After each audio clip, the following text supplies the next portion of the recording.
Juneteenth commemoration. My name is Richard. I'm president of the Black Docents Collective, and we come together tonight in honor of those who came before us to define and revise and retell the collective history of a people of African ancestry.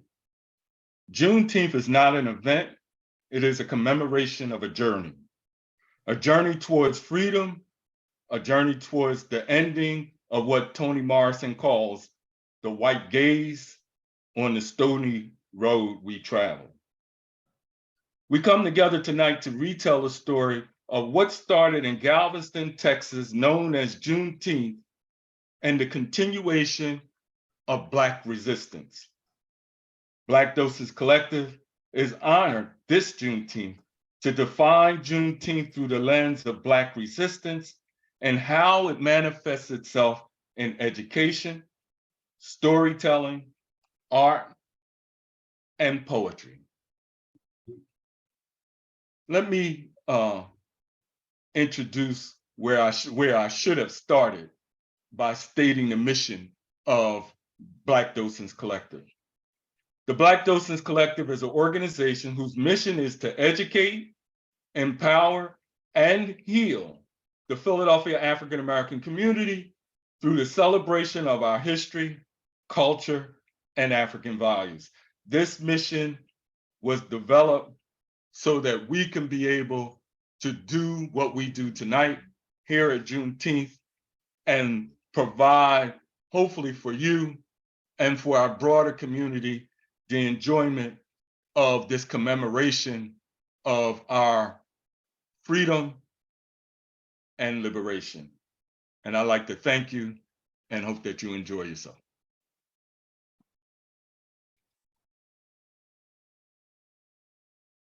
My name is Michael Clemens, and I'm the secretary of the Black Docents Collective, and I'll be introducing our speakers for tonight. Our first speaker is Professor Akil Parker. He's the founder of All This Math, an educational services company aimed at improving the relationship between math and the Black community. They offer tutoring, educational consulting, and professional development for schools. He also maintains a free YouTube channel where viewers can get simplified math instruction infused with Black history and culture. He is a math professor at Cheyney University and taught high school math throughout Philadelphia. Without further ado, I'd like to introduce Professor Akil Parker. Thank you, and I appreciate that. Do I have permission from the elders to continue? You have permission. Yes, you do. Ashe. You have permission. Ashe. Absolutely. Ashe, I appreciate that. So my presentation is a brief presentation about mathematics, and what I'm trying to do is really reframe mathematics and just get our people to think differently about mathematics. And hopefully the end result will be that our people, young and the elderly, will, and everybody in between, will begin to run toward mathematics as opposed to run away from mathematics. Because a lot of our people, even myself at times in the past, we've been conditioned to want to run away from mathematics due to the way that it's been presented to us. And I don't think that that's coincidental at all. And I'll talk a little bit about that as I get into the presentation. So math as a tool for Black resistance. Math is a tool for Black resistance. So that may sound a little strange, as a title, because oftentimes we don't conceptualize math in that way, but hopefully by the end of the presentation, it'll start to make sense if it doesn't already, because it very well might already make sense. So let's first talk about Juneteenth, since that's why we are organized here. What should it mean, right? Similar to Black History Month, in that I think that different people and different groups have a different type of concept around Black History Month as they do around Juneteenth. Whereas Juneteenth has kind of been co-opted in certain ways as just another, example of American exceptionalism. And it allows us to sometimes be distracted from the work that still needs to be done. similar to Black History Month, where Black History Month is seen more as more of a celebration, as opposed to what Woodson had in mind himself when he put out Negro History Week back in 1926, as kind of a halftime, like a halftime in a football game or a halftime in a basketball game, where you reflect on what has happened, up to this point, and also develop a strategy to continue and know what we should be doing going forward. So I see Juneteenth in the same way. I think that it represents, one leg of a struggle, how our ancestors were able to end chattel slavery. We weren't just freed by this benevolent white man in Abraham Lincoln, which is often the story that's given to us by the same schools that have conditioned us to be scared of mathematics. Our ancestors had to free ourselves using various different types of methods and means. And that's another connection to mathematics, because it does require a certain type of analytical ability that Malcolm X and many of our other ancestors have discussed, in order to be able to see through kind of the confusion and the propaganda, whereas a lot of our people may end up thinking that, we were just, freed by, Abraham Lincoln. I see Juneteenth as a time to strategize with tangible solutions. And I want to be clear on what are some examples of what Juneteenth should not mean. It should not be confused as a Black Independence Day. We as Black people are not independent. We do not have an independent nation at this time. Not yet. That's my goal. I would like to see that at some point. So that is what my work is dedicated toward, us having actual independence. It shouldn't be a reinforcement of the idea that Black people somehow back in 1865 won our full freedom and that we can just relax now, right? Because we can't. We can't relax now. And also, it shouldn't just be another excuse to just spend money as if we're just assimilated Americans, right? So let's move on. Now, since this presentation is about math, let's start with a definition. What is math? Math is a system for problem solving. It's also a system of training for problem solving ability in individuals. It's a language, right? Similar to Swahili, similar to Yoruba, similar to Arabic, similar to, any language that we may use, even the English language. It utilizes numbers, letters, and other symbols that model phenomena in the universe. And it also includes formulas that allow us to predict future outcomes in all areas of life. It is much more than what is presented in math classrooms in the US and beyond. So math is similar to good music and good art. And what do I mean by that? When I talk to my students and I talk, young people about rap music, which, in part helped raise me and develop me as a young man and a young boy, because I listened to a lot of rap music. The better rap music has metaphors in it. The better rap music has double entendres in it. The better rap music has triple entendres in it even. But it is the responsibility of the listener to be able to understand the metaphors and be able to look beyond the surface level of just the words that are just rhyming over a beat. Mathematics is similar to that in that it's always much more than just the equation that you may see on the board, the equation that you may see in the textbook, the equation that you may see on the worksheet or wherever. It's much deeper than that, but it's the responsibility of the teacher and also the community member to help the young person to see, oh, this is what this equation really represents. It's much more than just some X's and some Y's and some numbers and some plus signs or some minus signs, division signs, multiplication signs, etc. This really is a way to model what you may be going through right now in your community, a way for you to be able to see the inequity, the way for you to be able to see why certain resources are being diverted from West Philadelphia and put out into Delaware County, where wealthy white people live, right? The mathematics helps you to see that, because you best believe that those that are benefiting from the inequity, they have an understanding. They have an understanding of these formulas. Definitely. Be quiet, I'm on a presentation. All right, so now math as a tool of resistance. As I said, math can be used to predict and forecast outcomes when oppression is taking place. Math can be used to recognize our problems and also how to in turn solve these problems. Math teaches us how to think critically and also consequentially. When we think of consequential thinking, like what will happen if I do this? What will happen if I don't do this? That's a certain type of training that we can impart into young people, right? Every math word problem that you see in a math class is essentially an exercise in consequential thinking.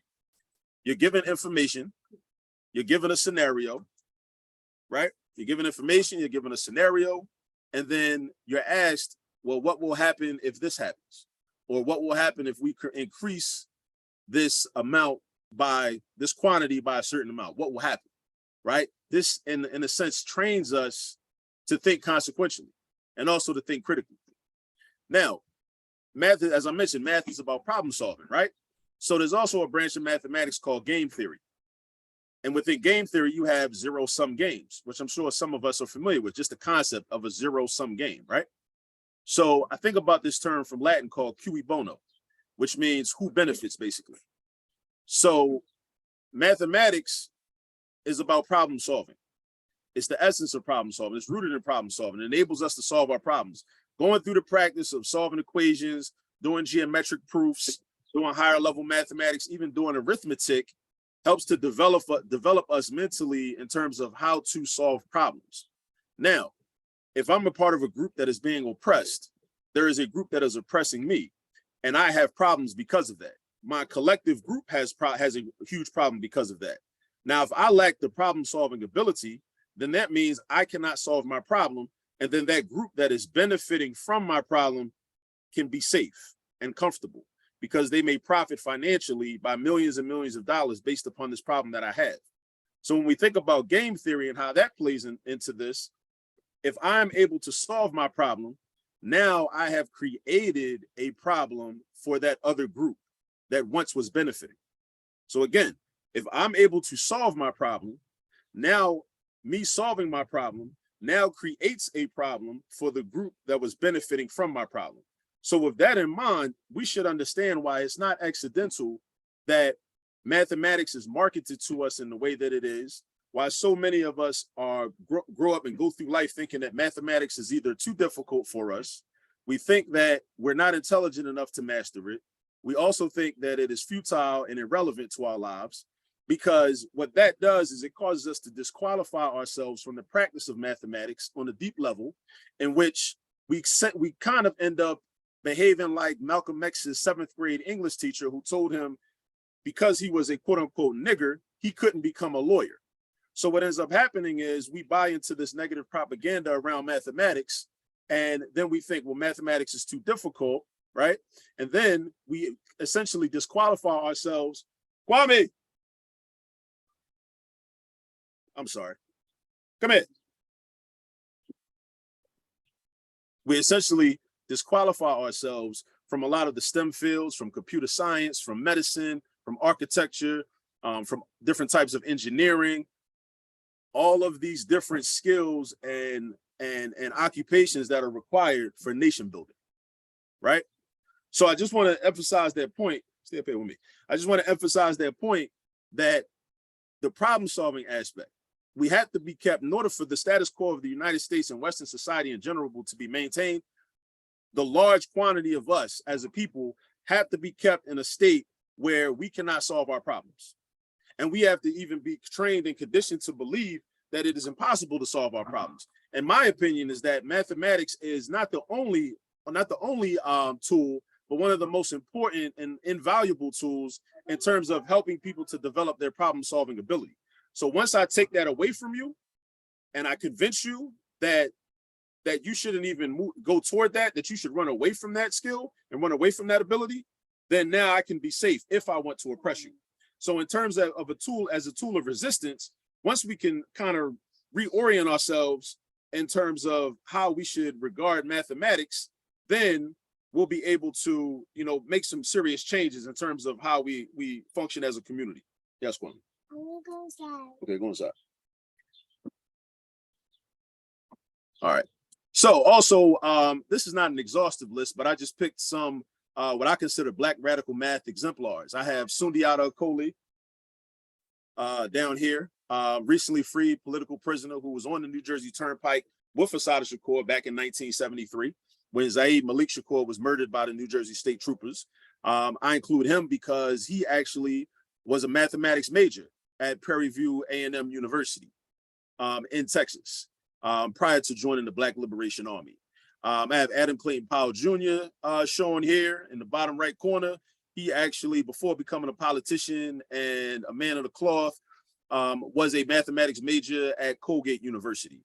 Anna Julia Cooper earned her mathematics degree as well, prior to doing much of the writing and studying history that she studied prior to writing A Voice from the South. We have Octavius Cato, of course, who was a mathematician as well as a baseball player and a human rights activist / civil rights activist who worked alongside Frederick Douglass to recruit many Black men into the Union Army, where we, as I said earlier, we fought for our own freedom from chattel slavery, and also taught math at what was once the Institute for Colored Youth, which is now Cheyney University, where I currently teach. Also Bob Moses.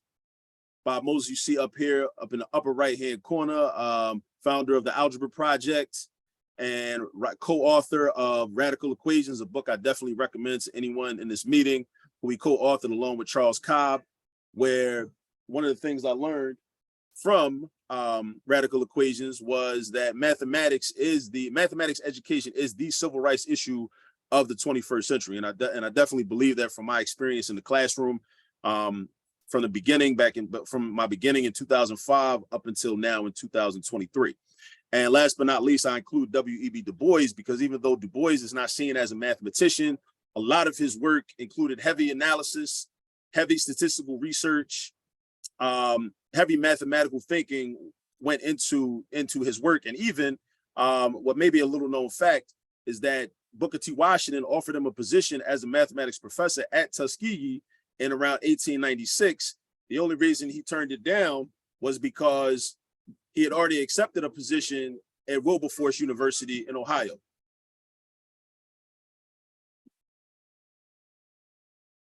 All right, so this is one of almost my last slide, All This Math and Hystematics. So what my goal is through my company, All This Math, and how we're approaching mathematics, is to reconceptualize public and charter schools as practice locations for skills development of math that has been taught in the home and community, right? As opposed to being the primary locations of education, right? So my goal and what I'm trying to offer is for our people, elders, community members to be able to teach every level of mathematics, whether it be trigonometry, calculus, algebra 2.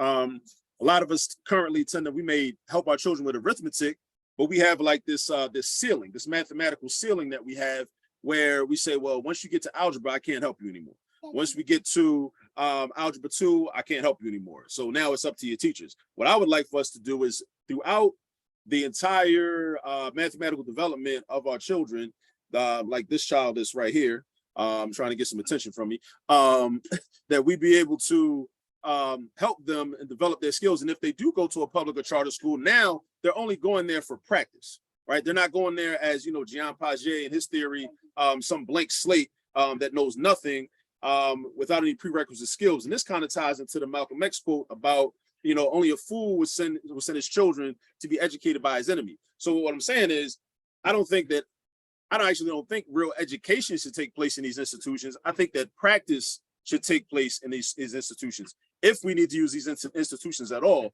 if we have not created our own independently run institutions, a wide, vast network of them. So now they're just essentially practice facilities. Also, hystematics. Hystematics is where I attempt to combine history with mathematics and mathematics with history. And part of the motivation for that is this Kwame Ture quote, where he said that back in 1968, every Negro is a potential Black man. And what I took from this is that, or how I relate this to mathematics education, is that there are a lot of us among us that are brilliant scholars that go into the STEM fields and STEM disciplines, into physics, chemistry, biology, engineering, computer science, medicine, healthcare fields. But politically, they are very much, because of their political orientation, they are weaponized against the Black community.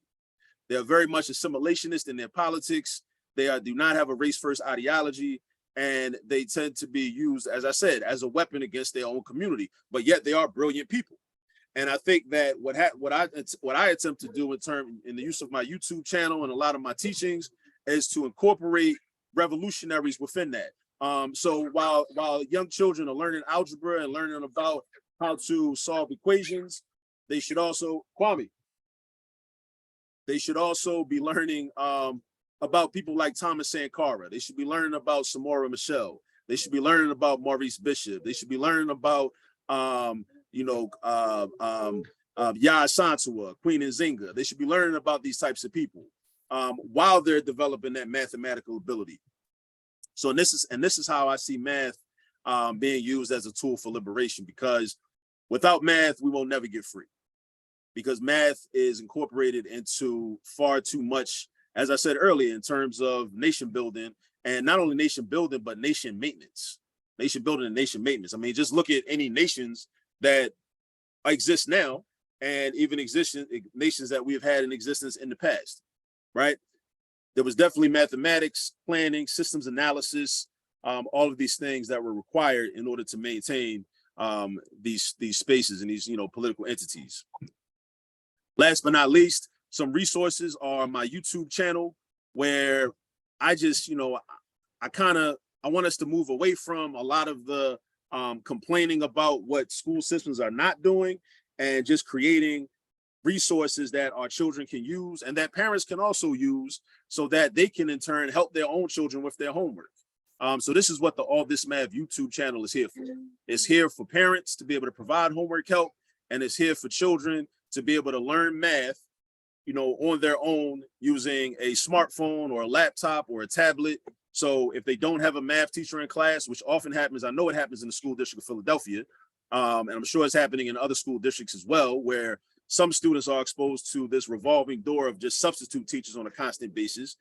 So if that's the case, they can come to the YouTube channel and learn math. If they have a teacher that's ineffective, they can come to the YouTube channel and learn math. If they just, they're not as comfortable with mathematics because their teacher they feel is racist or they don't like their demeanor, they can come to the YouTube channel and learn math. Another resource is my first book, How to Use All This Math, Volume 1, which can currently be found on Amazon, where this book is essentially, it continues on with the work of the YouTube channel, or I should say coincides with the work of the YouTube channel, which is to provide a guidebook for community members, parents, and any elders in the community that want to develop a strong mathematical foundation in their youth from early on. So again, so they're not going into the public school or the charter school or the private school, cold and as this blank slate that really doesn't know or is not familiar with any of the content that they're going to see. So using this book, we take everyday activities, going into the kitchen to get a snack or riding in the car on the highway and looking at the signs on the highway. And we create we create opportunities.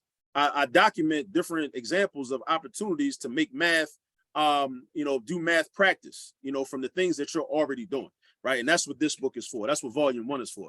Volume 2 is soon coming as well, because there's so many different examples that we could use. So, this is Volume 1, and Volume 2 will be coming down the road. And thank you.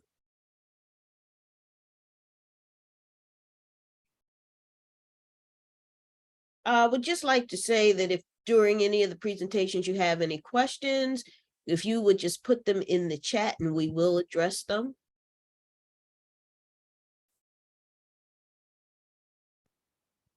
Thank you, Jewel. Our next speaker will be Sister Dr. Carolise Frink Reed. She's a scholar, educator, librarian, and storyteller, specializing in the African oral tradition. Good afternoon. Good evening, everyone. Just a minute. I'm not finished sorry. yet. Okay. I got more to say. She founded, led, and been actively involved with the National Association of Black Storytellers, Keepers of the Culture, Philadelphia's Afrocentric Storytelling Group, and the Griots Circle of Maryland. This summer, she'll be teaching at the Wilmington Black Storytelling Residency in Delaware. Dr. Carolise Frink-Reed. Thank you, thank you. Peace and blessings to all within the sound of my voice. And do I have permission from the elders to continue to speak? You have permission. Thank you, thank you. I would like to start at the beginning, and the beginning always is Africa for me, because I do follow in the path of the Jali, the Jalamuso, in this art of Jaliyah that we practice. So the African oral tradition consists of epics, folktales, riddles, proverbs, poems, including praise poetry, myths, songs, including dirges, and dirges are slow, sorrowful songs used in rituals for people who made transition, who passed on from this plane or this life, libations, chants, curses, and of course, songs. Now, as I said, all of this is from Africa, but each of these has a parallel component in the African-American oral tradition, or as I like to call it, Black storytelling in one word. But none of this would be real until it is spoken. It has to be actualized, and it is actualized when it is spoken, because a song is not a song. In this case, you have to sing it. A song is not a song until it is sung. Poems are just words on a page until someone speaks it. And I want to let you know that people here, the Africans that were brought over on the ship, remembered Africa intentionally. And so we use our stories to remember Africa intentionally. With our stories and songs, we showed resistance, we showed defiance, and we showed self-determination. We displayed cultural affirmation. We created identity, but most of all, most importantly, we survived. We survived to tell the story. The first stories we told here on this continent were animal stories. Not only this continent, but in Jamaica and also in South America, Brazil. We no longer saw the larger animals of the savanna and forest. We observed the habits of smaller animals: hare, rabbit, turtle, tortoise, raccoon, bear, even alligator. Domesticated animals like geese and chicken are included in these stories. We assign them human characteristics, as you know, anthropomorphic human characteristics of behavior. And some of these exist today in literature. Fox, for instance, cunning and charismatic. And our ancestors were consistent with these characteristics. If you compare, if you look at the African stories, lion will always have the same characteristics. Hyena will always have the same characteristics. The smaller animal usually defeats the larger animal, which is sometimes portrayed as not the brightest, the larger animal. Folklore scholars tell us that the enslaved were speaking about themselves and everyday sufferings. Everyday subterfuge helped them to survive. The first slave patrols were established in the early 1700s in South Carolina, but became institutionalized after the failed uprising led by Denmark Vesey in 1822. And before that, it was the Stono Rebellion in 1739 in South Carolina. And let us not forget Nat Turner's Rebellion in August of 1831 in Virginia. I say that these slave patrols, as we call them, patty rollers, became institutionalized because the Citadel, the military college of South Carolina, established in 1842, was originally an arsenal built to protect white Charlestonians against future uprising by the enslaved. And also, after the British abolished the slave trade in 1807, enslaved Black people living here became a more financially valuable commodity. Also, the Future Slave Acts of 1793 and 1850 incentivized the capture of slaves. And so folklorists believe that when the slave patrols or patty rollers increased or appeared in the South in just about every state or every colony over the South, including Virginia and Louisiana. And if you look at the narratives from the WPA, there are some tremendous stories there of defiance, resistance, even to the patty rollers who were brutal.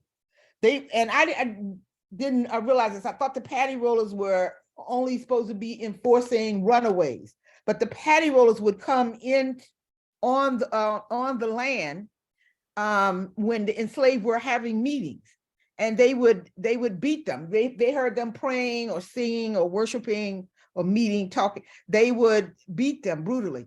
But I had heard this before, but I actually read a slave narrative when I was doing this research.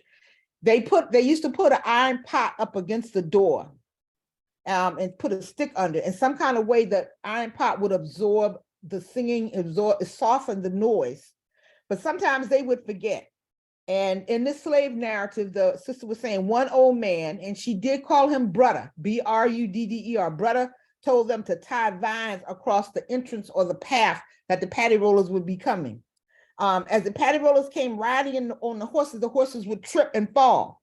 There was one incident where the rider fell, got tangled up in the vines, and was choked to death. They found him on the road the next morning. This happened in Virginia. For those of you who are interested in that life and description of that life, I encourage you to look at the slave narratives and the collection from the WPA, Works Progress Administration. My personal theory is that over the decades, as we learned the language and was better able to communicate with each other, we became more mobile, observed interactions, suffered more brutality, but was encouraged by the runaways again surviving. We knew that we survived. There was an oral network that told us where to go. Even we talk about the Underground Railroad a lot, but there were runaways in the Great Dismal Swamp in North Carolina. There were runaways trying to get to Florida because they had heard that they would get refuge with Native Americans there. The Underground Railroad abolitionists, and even the fear of the landowners themselves, we began to tell a different story, sing a different tune. The enslaved began to tell stories about how they outslicked the landowners. The John tales appeared. Now there's a whole cycle of John tales. Some of them, and John always outtricks this man. But there's another type of John story. A hero was born by the name of High John the Conqueror, also known as John the Conqueror. Zora Neale Hurston wrote about him. Muddy Waters sang about him. Named after a root that is supposed to have powers or give you powers, and was used in mojo bags. Even today, sisters and brothers, you can purchase High John the Conqueror root and the oil from Amazon. But let me talk about a trope in the orature of Africans in the diaspora, and that is flying Africans. Gabe Willits said in his article, If You Surrender to the Air, Folk Legends of Flight and Resistance in African-American Literature, flight functions not merely as an individual or universal symbol of transistence, but as a collective symbol of resistance by a specific group within a socio-historical context. In this context, of course, that we're talking about is slavery, and the group is the enslaved Africans. Some examples of flying Africans in our folklore are the story of Ebo's Landing. Most of you are, I don't know if you can indicate whether you know the story of Ebo's Landing, located on Dunbar Creek on St. Simon Island in Glenn County, Georgia. I was blessed to be able to actually go to Ebo's Landing. You can't actually get to the actual spot now because the summer that I went, they were building new houses. And when I think about that, I always think about Ahmed Berry walking through these new constructions in these houses. But we were able to go. Ebo's Landing, of course, is mentioned in Daughters of Dust in the movie, and a longer, more powerful version by Julie Dash is in the book that she wrote. But probably the most popular and known version is the one by Virginia Hamilton in her book. But the story was first published in a book called The Doctor to the Dead, Grotesque Legends and Folktales of Old Charleston by John Bennett in 1946. The title, All God's Children's Got Wings. John Bennett collected this story as early as 1907. All of the stories in that book, by the way, he collected from Black people living in and around Charleston. Bennett published the story singularly also in 1943, but it was published 2 years after his death in 1958 in the famous book, The Book of Negro Folklore by Langston Hughes and Anna Bontemps. And Anna Bontemps, by the way, brothers and sisters, was a librarian. The incident is said to have taken place on John's Island, which is off the coast of South Carolina. It says at the very end, I think the brother who told him this story was Caesar Grant. And Caesar said he didn't see it, but somebody who was actually there on St. John's Island saw it happen, and he told him about it. John's Island, by the way, is where the Stonewall Rebellion took place. There are oral accounts of the enslaved in Cuba, Jamaica, and other Caribbean islands of Americans who escaped and returned to Africa. In Michelle Cliff's novel, A Being, the narrator recounts this legend or folk belief the old women and men believed before they had to eat salt during the sweated labor in the cane fields, Africans could fly. They were the only people on this earth to whom God had given this power. Those who refused to be slaves and did not eat salt flew back to Africa. As I was writing this, I remembered something my mother used to tell me and my siblings.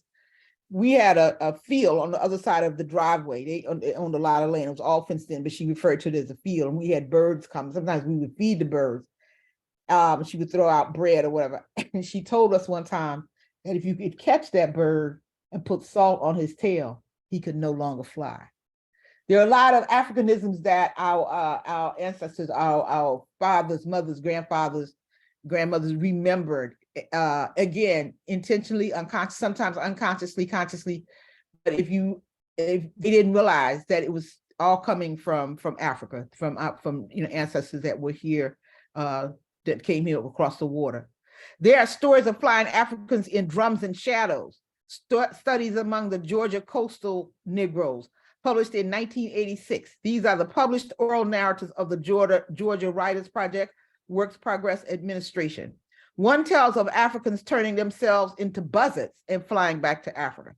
Another is one that I tell about a woman, and she talks about how the people come to her porch or her house to ask her questions. She has heard from her neighbors that these people are in the neighborhood asking questions about the old times.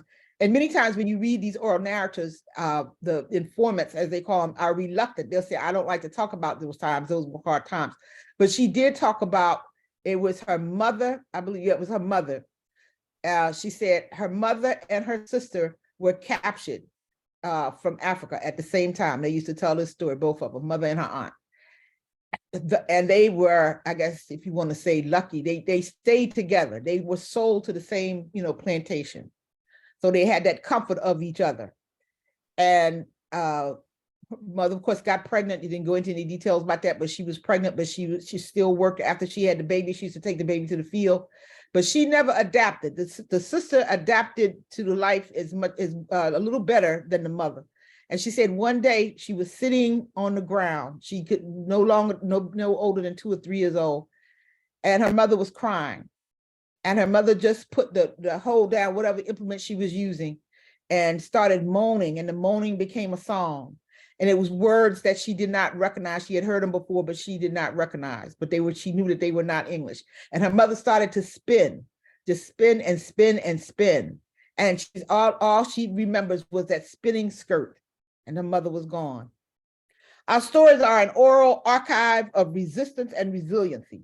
Let us continue to research and tell these stories to new generations so that our struggle and our strength may not be forgotten. Thank you, Black docents. Thank you. Thank you, Dr.